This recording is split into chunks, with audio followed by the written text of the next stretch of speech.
stabilized the experience of bliss and emptiness in your being, now for the ultimate path, by means of the supreme true empowerment, the great accomplishment of the resultant Ati Yoga.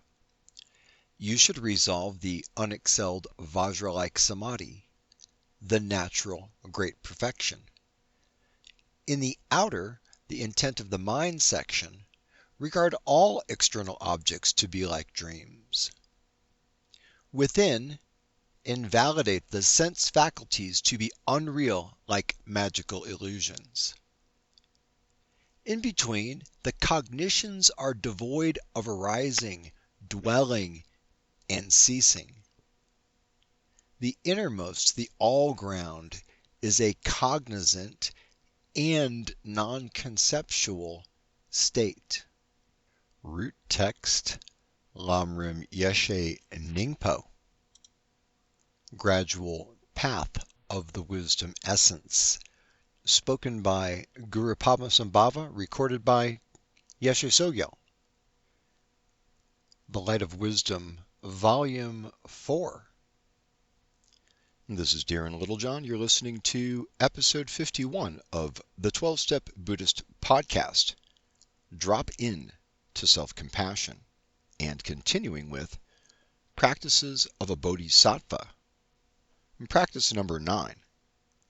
Like dew on a blade of grass, happiness in the three realms evaporates in a single instant. To strive for the supreme state of liberation that never changes is the practice of a bodhisattva. So there's a number of key points in here. I mean, you could really go in a lot of directions, like dew on a blade of grass.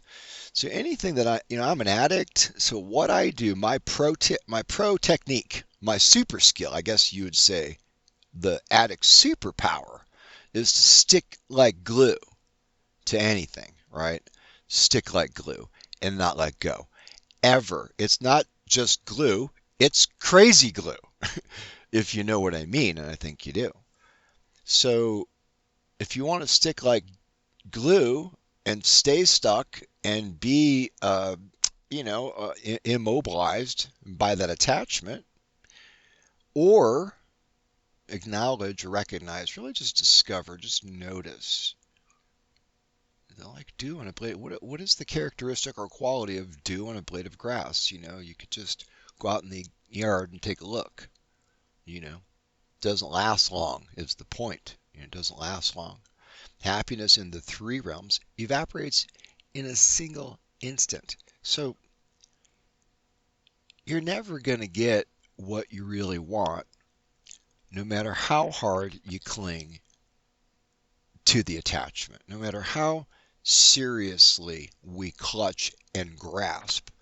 We cannot squeeze the pleasure that we need, down to the last drop. Let's get that. If I was an addict for coffee like I was for cocaine, I'd be licking the inside of the coffee cup. Could you see the guy in the office on break?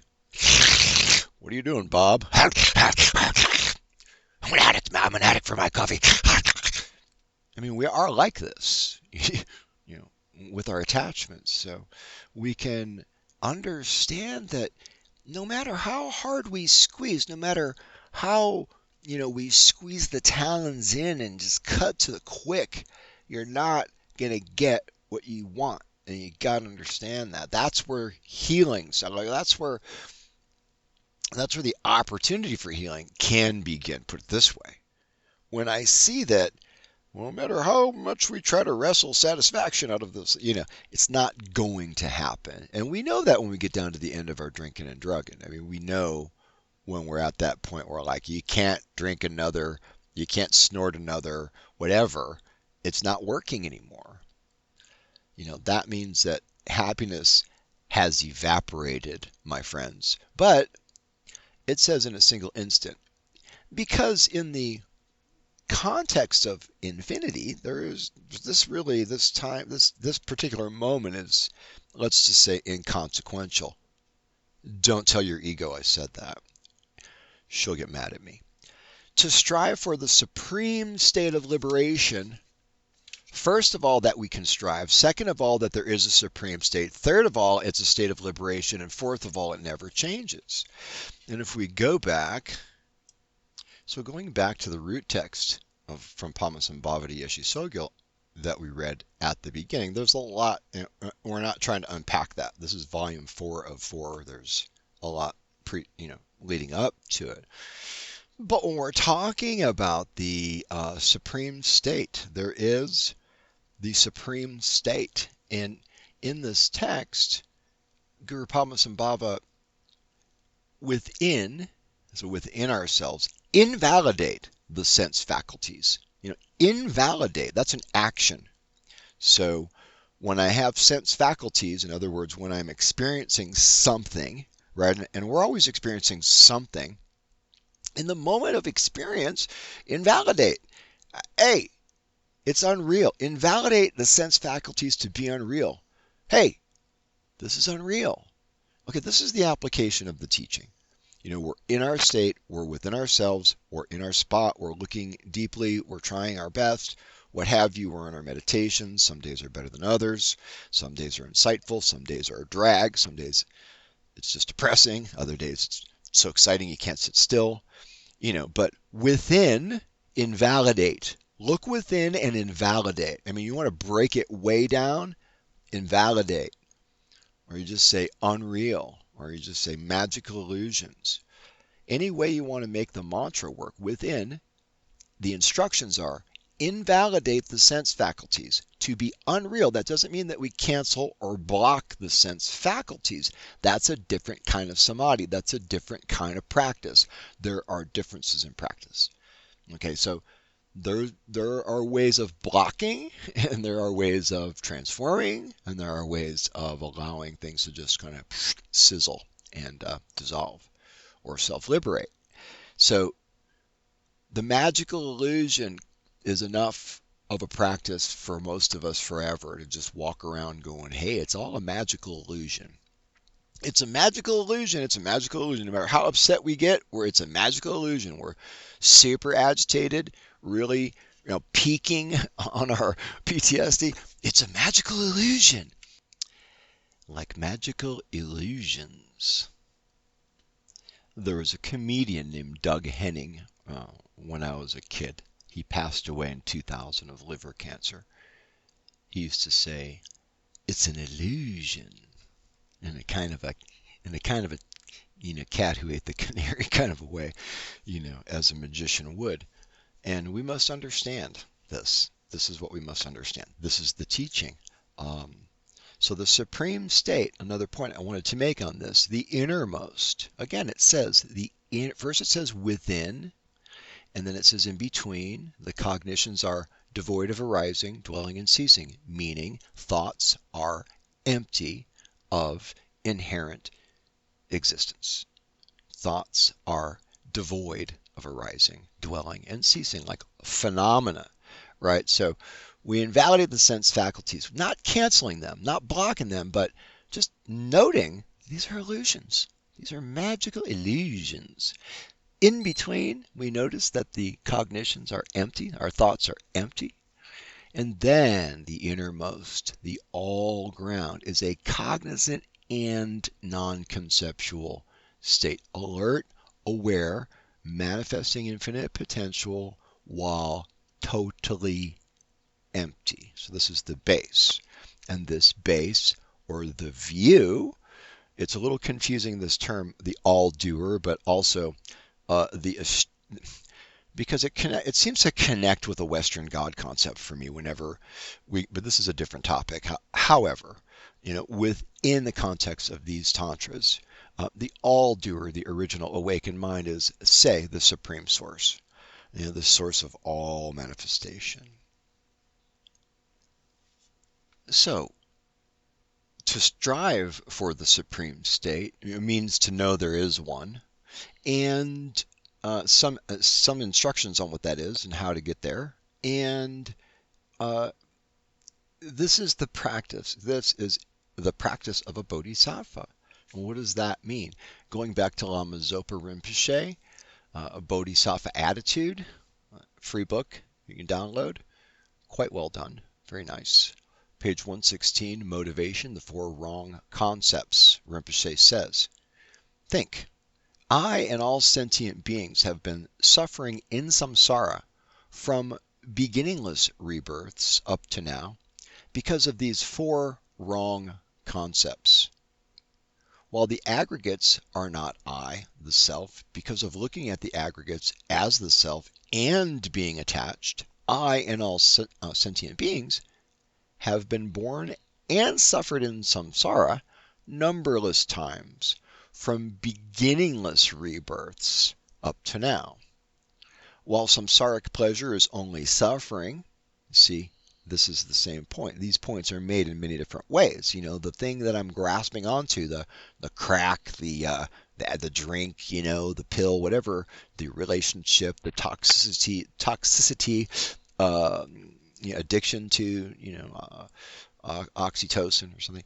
So while samsaric pleasure is only suffering because it ultimately leaves us there, leaves us hanging, because of looking at samsaric pleasure as real, happiness and being attached, I and all sentient beings have been born and suffered in samsara numberless times from beginningless rebirths up to now. We'll just leave it at that because there's a lot. And this, in fact, this whole series of 37 podcasts in a row on the same topic or on a consistent topic while weaving in other topics, of course, as we go, but the 37 practices of the Bodhisattva, of a Bodhisattva, one at a time, one podcast at a time, one breath at a time, okay, one moment at a time. One breath at a time, not old Kevin over there. I just sent him a copy of Compassionate Recovery. So I want to give you something to work with from Compassionate Recovery. And, within the context of attachment, within the understanding of the Bodhisattva path is the opposite of attachment, right? So the antidote or the relief or the solution, the healing to addiction can be thought of in this way from the point of view of the teachings as the opposite of attachment is to let go, is to practice generosity, is to offer. And another thing is, you do have to take care of yourself, and you kind of, okay, this whole positive thinking nonsense, just think it and it'll be true. Okay, it's ridiculous. So on some level, but in reality, this you have to have the feeling. Okay, so if you want to love others, you got to love yourself. If you want to have compassion for others, you got to start with self-compassion. And if you really don't feel it, it's really not so easy to convey that on to other people. They can sense it's not really real. So as my AA sponsor John C. used to say, you are wanted, needed, and loved. So I want you to practice this with yourself. I'm just going to read through this excerpt from Compassionate Recovery. Your real potential to shine brighter than ever is already right here, right now. It isn't somewhere else. It's not the past or future you, the recently reinvented you, nor the myriad versions of you. It's the you that's you right now, just as you are. Let's try something to create that feeling. To tap into this, take a moment to think about your younger self, perhaps at a challenging time. Pause and consider for a moment what you would have wanted to hear most from your caregiver at that moment. What could they have said to you that would have made you feel loved? So remember, the idea here is that you're wanted, needed, and loved. And so you're bringing that to yourself. I want to feel wanted. I want to feel needed. I want to feel loved. This is healing starts within. Within, as Guru Padma Baba says, to notice the uh, illusory nature, even of our self-loathing, or our fear, or our anxiety, or our shame, our guilt, our fear, etc. All the toxic emotions. So what would heal you? What would be the thing that person could have said to you that would heal you the most? So pause, write it down, or think about it, and then come back. So hopefully you've got that now. Your statement that would have liked to have heard. You're going to give it to yourself. So once you have a sense or feeling of the situation and the words that you wanted to hear, put your hand on your heart or touch your face. Close your eyes. For a moment, just feel the warmth of your precious life. As you inhale, notice the light within you glowing brighter. Now silently or out loud, say it to your younger self. Say that thing that you wanted or needed to hear most. Be the person who has that level of compassion for you. Cool, you just did some self-compassion, self-care. Good work. In doing so, you learned the most powerful principle this book contains. If you can feel self-compassion, that spark can become something brighter. It's there. However, if you're anything like me, it can be hard at first to feel any compassion for yourself. It took almost a year of practice for me to notice a spark, then to cultivate the flame of self-compassion, the first step in compassion for others. It's a hard thing to be sure. You can do it. If my self-loathing self can make an inroad to internal self-acceptance, I'm confident that you can too. In this book, you'll be introduced to concepts and skills that will help you discover and cultivate the light of compassion in ways that create positive changes that will help you on the path. Alrighty, so before we go, I'll remind you about this new book, this tome. It's 440 pages in the trade paperback. It's a thick, hefty, good book. We have also the 6x9 paperback, which makes the pages go down to about 313, 315, something like that. Now, what you have in this book is a guide to healing that you can use and take with you to any other meeting or any group or treatment. You can use it in treatment and then take it with you out into the community and have consistency between what you learn in treatment and the support that you have in the community. We go into the reasons why we're predisposed or have a higher chance of becoming an addict based on our ACEs or adverse childhood experiences. All the neuroscience that backs up what we talk about in the practices is contained in the book. So you have the neuroscience of trauma, the neuroscience of addiction, and then also the neuroscience of mindfulness, self-compassion, etc. So you're looking at what goes on in the brain that, say, is the problem, and then what happens when we train the mind or the brain and get into the solution. And what do we produce? What happens in the brain when we do that? And then what are the implications for our recovery? I didn't say a couple things I want to say. One is that I didn't really pick up the podcast that smoothly last week, but I just wanted to get it done and get it out there. I have switched to a totally new system. I'm using a Windows machine with Audacity. I was always using my iPhone and some Boss Jock software, but I have an Android now and I moved over to a Windows machine. So I apologize for things not being as smooth.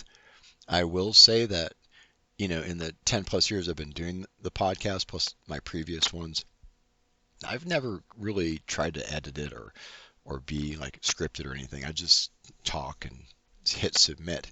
So I decided to try to be more professional on this one, and it made me a basket case. I'm like, oh my God, start, stop, that was imperfect. Wait, cut, and so I'm trying to kind of formulate it into a little bit newer, higher, kind of up level the quality a little bit and my production methods and so forth. So I appreciate your patience.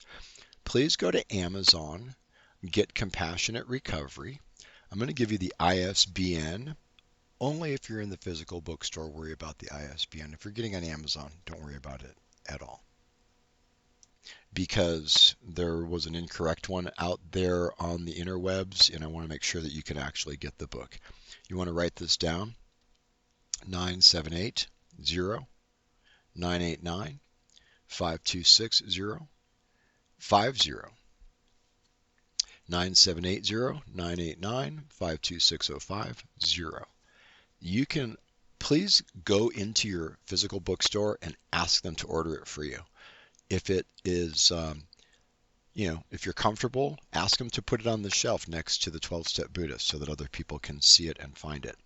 There is a Books for Addicts program at compassionaterecovery.us. You can donate a book or a box of books to an inmate or a treatment center, that sort of thing. You can find everything at compassionaterecovery.us. I've gone past my 21 up to the 25-minute mark and going to get on out of here. So thank you so much for tuning in and being loyal listeners all this time. If you have any questions, email me info@compassionaterecovery.us. Peace out and namaste.